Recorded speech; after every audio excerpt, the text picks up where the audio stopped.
Hello, I'm Allan Arkush, and I used to work at the Blue Moon Detective Agency, well, about 35 years ago. Yeah, that's right.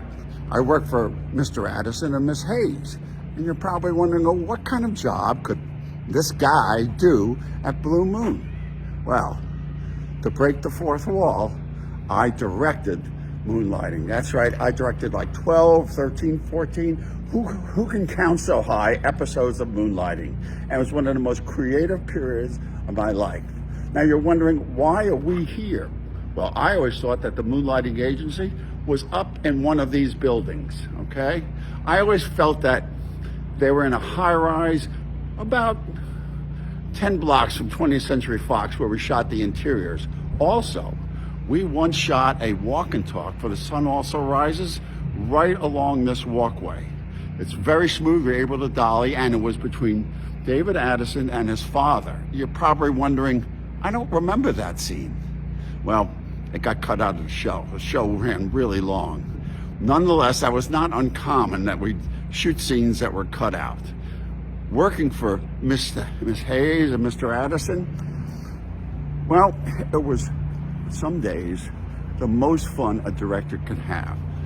I always liked the comedies of the 30s and 40s. I'm somewhat of an expert on it. So when the chance to direct Moonlighting came along, it was a real thrill for me. And in fact, on the very first day, I was talking to Miss Hayes and about the characters in the show and what she was up to. And she admitted to me that actually Maddie Hayes, in her mind, was Cary Grant. That's right, Cary Grant in a movie like Bringing Up Baby, because then David Addison would be Katharine Hepburn. Because, well, Sybil, let's go back to her real name. Sybil is a big fan of early movies, of comedies and stuff from the same period that I was. And she observed that Cary Grant was one of the best actors and reactors in film history. Yeah, that's right. If you watch a scene with Cary Grant, you see that he's always thinking.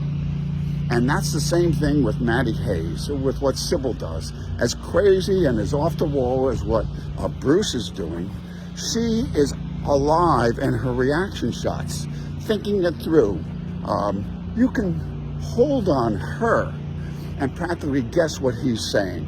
And that's one of the things that the show did really well. It transitioned from really fast comedy to really long takes of the characters thinking about what they'd gone through. Now that was really true with Bruce. Bruce is a method actor, and he taught me a lot about adapting method acting to television work. And if you go back and look at the shows, well, that's what I'm getting at. I went back and looked at the shows again. And, you know, it's 35 years. And I was surprised.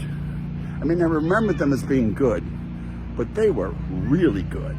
And some of the things that stood out are, I mean, I remembered the fast pace, but I didn't remember how many times we slowed to a stop and allowed the actors to digest, the characters to digest what had just happened to them. And I have to say that Jerry Finnerman and his cinematography had a lot to do with that.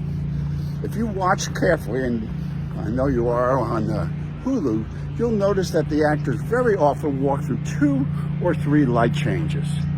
Yeah, now that's not easy to do, and we're using something that's called hard light, which nobody uses anymore.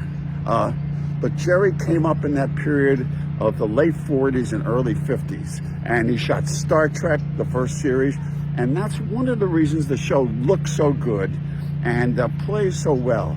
His work with the camera taught me so much. And the number of silhouettes and dramatic shots and lighting, well, you can see for yourself. Now, have I forgotten Herbert Viola and Mr. Pesto? Of course not. They could make me laugh. I had to cover my face sitting alongside the camera. That scene where she's having the kamikazes makes me laugh out loud. And Herbert, when he's standing there in the empty office and he says, "What about Blue Moon? What about the dream?" I'm so happy I was there to direct it. Well, It's just about showtime, so send in your questions and I will be there to answer them for you. This is Allan Arkush from the Blue Moon Detective Agency.